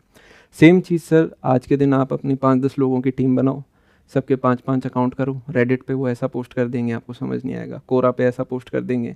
आप सर कोई भी एक नया वीडियो निकालो, आपका चैनल थोड़ा बड़ा है पर आप एक छोटे चैनल जैसे कोरा जैसे पोस्ट पे डालोगे, शुरुआत के 5 कमेंट्स आपने लिख दिए, बचे हुए 25 ऑटोमेटिकली उसी डायरेक्शन में हो जाएंगे। तो आप एक नरेटिव बड़े इजीली मार्केट के अंदर सेट कर सकते हो। तो ये चीज़ सर मुझे तब पता चली जब मैं कुछ और जो मेरे पार्टनर्स थे, को फाउंडर्स थे, जो और कहीं जगह ठीक कर रहे थे, तो उन्होंने बताया मन ये चल रहा है मार्केट के अंदर। तो मैंने कहा अरे यार हमें तो नीचे से मतलब काटा भी जा सकता है, कि आप ऊपर कितना ही काम करते जाओ। मैं पहले सर अपने सेमिनार में जाता था तो मैं स्टूडेंट्स को कहता था देखो ऊपर चढ़ने के 2 तरीके हैं, या तो आप सबसे बड़ी इमारत बना लो या शहर की सारी इमारतें गिरा दो। तो आप अपनी इमारत ही बड़ी करो। बाद में सर मार्केट में जाके पता चला आपको अपनी इमारत तो करनी है, साथ में कोई आपके नीचे से पिलर तोड़ने आएगा, उससे बचाना है। तो मैं हमेशा ये कहता हूँ एक ही मेट्रिक है जिसे देखना है, आपका कंटेंट कैसा है और आप कितने बच्चों तक रीच कर पा रहे हो। मैंने कहा जब तक ये बच्चे आपसे पढ़ते जा रहे हैं, मैं कहता हूँ हैं 2 करोड़ पर चाहे 2 लाख पढ़ रहे हैं, वो 2 लाख इसलिए शायद पढ़ रहे हैं उनको आपका कुछ चीज़ पसंद आई और वो लेक्चर देखे जा रहे हैं। तो अगर आप उस पोजीशन को मेंटेन करते जा रहे हो तो जितना बैड हुआ है ना उससे 3 गुना ज़्यादा पॉजिटिव कर दो। अब या तो हम अपना सर एक व्यक्ति बैठा दें इसके ऊपर, इसको काटने के ऊपर। हमारे सर जब भी कोई चीज़ नहीं आ रही होगी वेबसाइट पे, एटलीस्ट 7-8 बार डीडॉस अटैक हो चुका होगा हमारे ऊपर। हमारे वेबसाइट पे भी होता है, पेजेस के ऊपर भी डीडॉस अटैक होता है। ऐसे ऐसे सर लोग हैं। एक बार तो मैंने टीम बैठाई थी कि पीछे तक सारा खोदो कि ये किस किस से जुड़ा हुआ है। सिंगल व्यक्ति होंगे सर जिनके मान लो 2-2, 4-4 हज़ार फॉलोवर हैं, लिंक्डइन पे आप ढूंढ सकते हो उन्हें, और आप उन्हें पैसे दो, 70-70 पोस्ट आपके अगेंस्ट लिख देंगे। आप सोचोगे मैं इस व्यक्ति से मैं मिला नहीं, इसने मेरा प्रोडक्ट यूज़ नहीं किया, ये मेरी कैटेगरी का भी नहीं है, ये क्यों लिख रहा है? तो हमें पहले समझ में नहीं आता था, पर धीरे धीरे सर हमें वो चीज़ों का पकड़ में आने लग गया। तो अब समझ में आया सर इनका बेस्ट आंसर होता है कि इनको इग्नोर कर दो या वापस हंसी से बोल दो कि अरे इस तरीके से ये चीज़ चल रही है। मुझे ऐसा लगता है, मतलब आई एम नॉट श्योर कि मैं कितना सही हूँ कितना गलत हूँ, कि ये चीज़ें शॉर्ट टर्म में तो मैटर करती है, लॉन्ग टर्म में नहीं करती। लॉन्ग टर्म में नहीं करती है, क्योंकि लॉन्ग टर्म में सबको अंदर से पता होता है, चाहे बच्चे हों, जो भी आपके कस्टमर्स हैं, जो भी आपके साथ जुड़े हुए हैं, सबको पता होता है अंदर से कौन कैसा है। तो लॉन्ग टर्म में एट द एंड ये मैटर करता है कि आपका इंटेंट क्या है। क्या आपका इंटेंट अंदर से जेन्युइनली बच्चों के लिए आप अच्छा सोच रहे हो, तो बच्चे उस बात को पकड़ लेंगे आज नहीं तो कल, या जो भी आपकी ऑडियंस है, जो भी सर कस्टमर है। जैसे कि मान लो हम कॉलेज कैटेगरी में हैं, हमारे पास आज तक इतने सारे प्राइवेट कॉलेजेस आए होंगे कि आप हमारा नाम ले लो, आप हमारा प्रमोशन कर दो, आप जो पैसा बोलोगे सर वो उसके लिए ओके हैं। आप सारे नंबर भूल जाओ, क्योंकि क्या है सर हम 7-8 साल पुराने प्लेयर हैं, तो हमने बोल दिया तो बहुत बड़ा ट्रस्ट आ गया उसके पीछे की। तो मैं किसी के सर सारे प्राइवेट जितने कॉलेजेस होंगे सबको हमने मना तो किया। आप किसी को प्रमोट नहीं करते? किसी को सर नहीं किया। फिर अभी सर 1 महीने पहले एक फाउंडर का और आया मेरे पास, अमन बना दो। अब सर फाउंडर खुद कॉल करके बोलते हैं और मैं मिल रखा हूँ पीछे। मैंने कहा सर मैं बना तो दूंगा पर ऑनेस्ट होगा, मेरे से झूठ नहीं बोला जाएगा। मैं एक वीडियो के लिए अपने 7-8 साल की इमेज को नहीं दाव पे डाल सकता। तो उन्होंने कहा अमन आप ऑनेस्ट बनाओ, हमने चीज़ ठीक बनाई है। सर मैंने ऑनेस्ट बना दिया।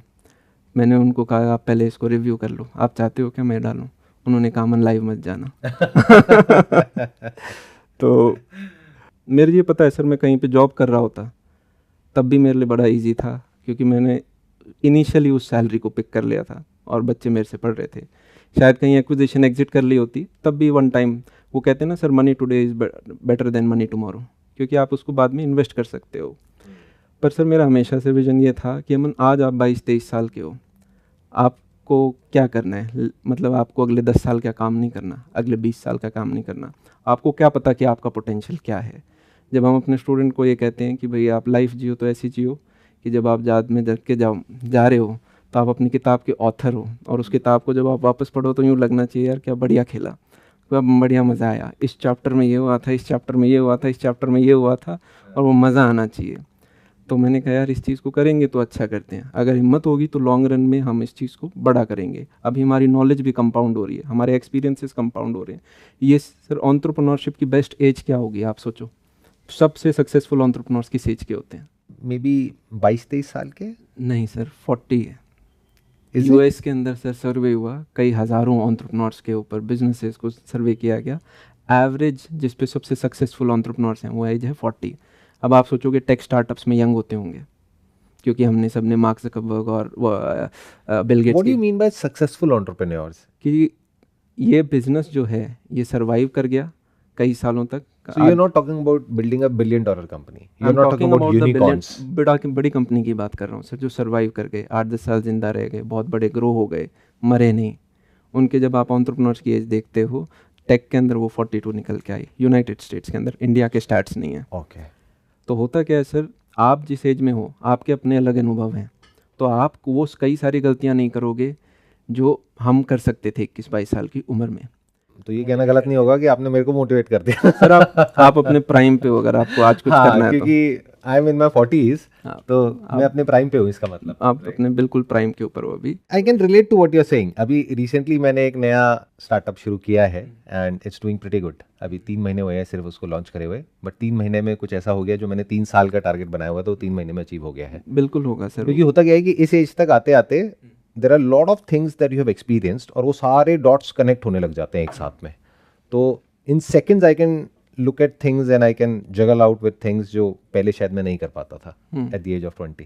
तो ये बड़ा इंटरेस्टिंग बात है। तो ये इसका मतलब आज जो हमने ये किया सेशन, तो मेरा तो जो मुझे चाहिए था वो मुझे तो मिल गया, राइट? सर आप प्राइम पे हो, आपके अभी सारे एक्सपीरियंसेस कंपाउंड होके अब जो आप करोगे हाँ 10 साल आप। दिस इज इंटरेस्टिंग, क्योंकि आप ये कहना चाह रहे हो कि जितने भी सक्सेसफुल एंटरप्रेन्योर्स हैं टेक स्पेस में, सिलिकॉन वैली में या यूएस में, उनकी जो एवरेज एज है दैट इज 42। सक्सेसफुल की डेफिनेशन में भी क्रिएटिंग $1 million कंपनी और $1 multi-million company. Sir that is a big business. Exact मैं आपको स्क्रीनशॉट भेजूंगा। It's not a small business. अगर आप एक बड़ा बिजनेस बनाते हो और वो स्टेबल है और वो सर्वाइव कर रहा है, तो उनकी क्या एज निकल के आ रही है। अरे वाह, बहुत बढ़िया।